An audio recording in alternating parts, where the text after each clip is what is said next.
اور زیادہ بڑھے گا. تو اس کے لیے آپ کیا فرماتے ہیں؟ آیا اس کو روکنا چاہیے یا معاف کر دینا چاہیے؟ اگر معاف نہیں کرتے تو یہ انسانی نیچر ہے کہ وہ اور زیادہ حدیں کراس کرے گا اور بہت زیادہ نقصان پہنچے گا. بہت اچھا سوال اٹھانے. آپ یہ جان لیں کہ دین جو ہے نا یہ حکمت پر مبنی ہے، بالکل وزڈم اور لاجک پر. اس میں کوئی غلط سلط بات نہیں ہے. قرآن بھی القرآن الحکیم ہے، اللہ بھی حکیم ہے، اس لیے وہ بے دانشی کا حکم نہیں دے سکتا. دین کیا، حکمت کیا، توازن قائم رکھے، بیلنس. یہ ٹھیک بات میرے بھائی نے بتائی. اگر عفو بھی آدمی کرتا جائے نا، معاف کرتا جائے، غلط نتیجہ بھی پیدا ہو سکتا ہے کہ وہ مجرم دلیر ہو جائیں. بعض ہی نہ ہے جو وہ کہیں یہ تو بیوقوف لوگ ہیں، معاف کر ہی دیتے ہیں. اس سے کام جائے گا بے. اور اگر انتقام ہی لیتے چلے جائیں، اس سے بھی اصلاح نہیں ہو سکتی. ان دونوں کو بیلنس رکھنا جو ہے نا، کہاں معاف کرنا بہتر ہے، کہاں سزا دینا مناسب ہے. جہاں معاف کرنے کا ذکر قرآن مجید نے کہا نا، قرآن بہت معجز کتاب ہے، اس کا کوئی شوشہ زائد نہیں. فمن عفا و اصلح، اگر کسی نے معاف کیا اور معاف کرنے سے اس کو ٹھیک کر لیا، وہ آدمی درست ہو گیا، پھر تو اجر ہے. اور اگر اس نے بے موقع کیا تو عفو بے جا سر دیے خون حیات. اقبال کہتا ہے بے موقع معاف کرنے سے بھی رگوں میں خون سرد ہو جاتا، آدمی بے غیرت ہو جاتا. جہاں غصے کا موقع ہو وہاں غصہ بھی کر رہا ہے. دین اس کے خلاف نہیں ہے. اللہ نے جگہ جگہ بتایا کہ اگر سزا دینا ہی مناسب ہو تو سزا ہی دینی چاہیے. اور ایسے مرحلے بھی آئیں کہ حضور نے معاف نہیں کیا. یہی فتح مکہ دیکھیں نا، رول آف لا. مکہ فتح ہوا، پہلا کیس جو حضور کی خدمت میں پیش ہوا وہ فاطمہ کا، فاطمہ مخزومیہ. ابو جہل کا خاندان، خالد بن ولید کا خاندان، یہ بنو مخزوم تھے. اور رسول کریم علیہ السلام کی دادی، عبد المطلب کی کئی بیویاں تھیں مگر عبداللہ، ابو طالب اور زبیر، یہ ان تینوں کی والدہ فاطمہ ہی تھا اس کا نام.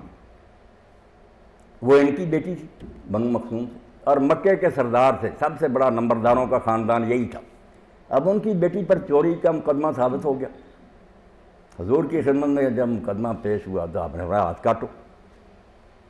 وہ سارے جو تھے پریشان ہوئے کہ ہماری بچی کا ہاتھ کٹ گیا تو ہم تو جیتے ہی مر گئے، ساری زندگی یہ دھبا لگ جائے. کہا کسی سے سفارش کرانی چاہیے. اب انہوں نے کہا سفارش کون کرے، رسول کریم علیہ السلام سے کہنے کی ضرورت کون کرے. تو اس موقع پر بھی دیکھیں، نہ علی کو ڈھونڈا، نہ حسن حسین کو ڈھونڈا، غلام زادے کو ڈھونڈا جو مسجد بیت اللہ میں گیا تھا، اسامہ بن زید. اس کے والد کو حضور نے اپنا بیٹا بنایا ہوا تھا پرانے دستور کے مطابق. اور حدیث پاک میں آتا ہے کہ ایک ران پر آپ حسن کو بٹھاتے تھے، ایک پر اسامہ کو، بالکل اپنے نواسے کی طرح اس کو جانتے تھے. دعائیں کرتے تھے، اللہ میں ان سے محبت کرتا ہوں تو بھی کر.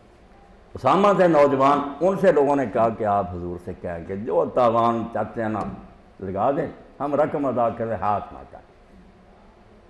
انہوں نے حضور صلی اللہ علیہ وسلم سے کہا تو آپ اتنے غصے میں آئے کہ کبھی اتنا ناراض نہیں دیکھے گا. لوگوں کو جمع کیا، خطبہ دیا، اور آپ نے فرمایا تم سے پہلے جو امتیں برباد ہوئی نا، ان کی بربادی کا سبب یہی تھا کہ کسی کمزور اور غریب آدمی نے جرم کیا تو قانون حرکت میں آ گیا، قاضی بھی بیٹھ گئے اور جج نے فیصلہ سنایا، اور اگر کوئی بڑا آدمی آیا گرفت میں، اس کے لیے قانون بدل دیا، رعایت نکال دی. اس سے تو وہ برباد ہوئی کہ عدل نہیں رہا، قانون کی حکمرانی نہیں رہی، قانون ممکنات بن گیا.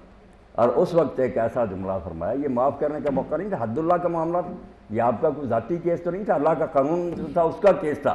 قرآن نے کہا تھا ہاتھ کاٹو. رسول کریم علیہ السلام نے اس وقت ایسی بات کی جو نظام عدل میں، انصاف کی دنیا میں بے نظیر جملہ.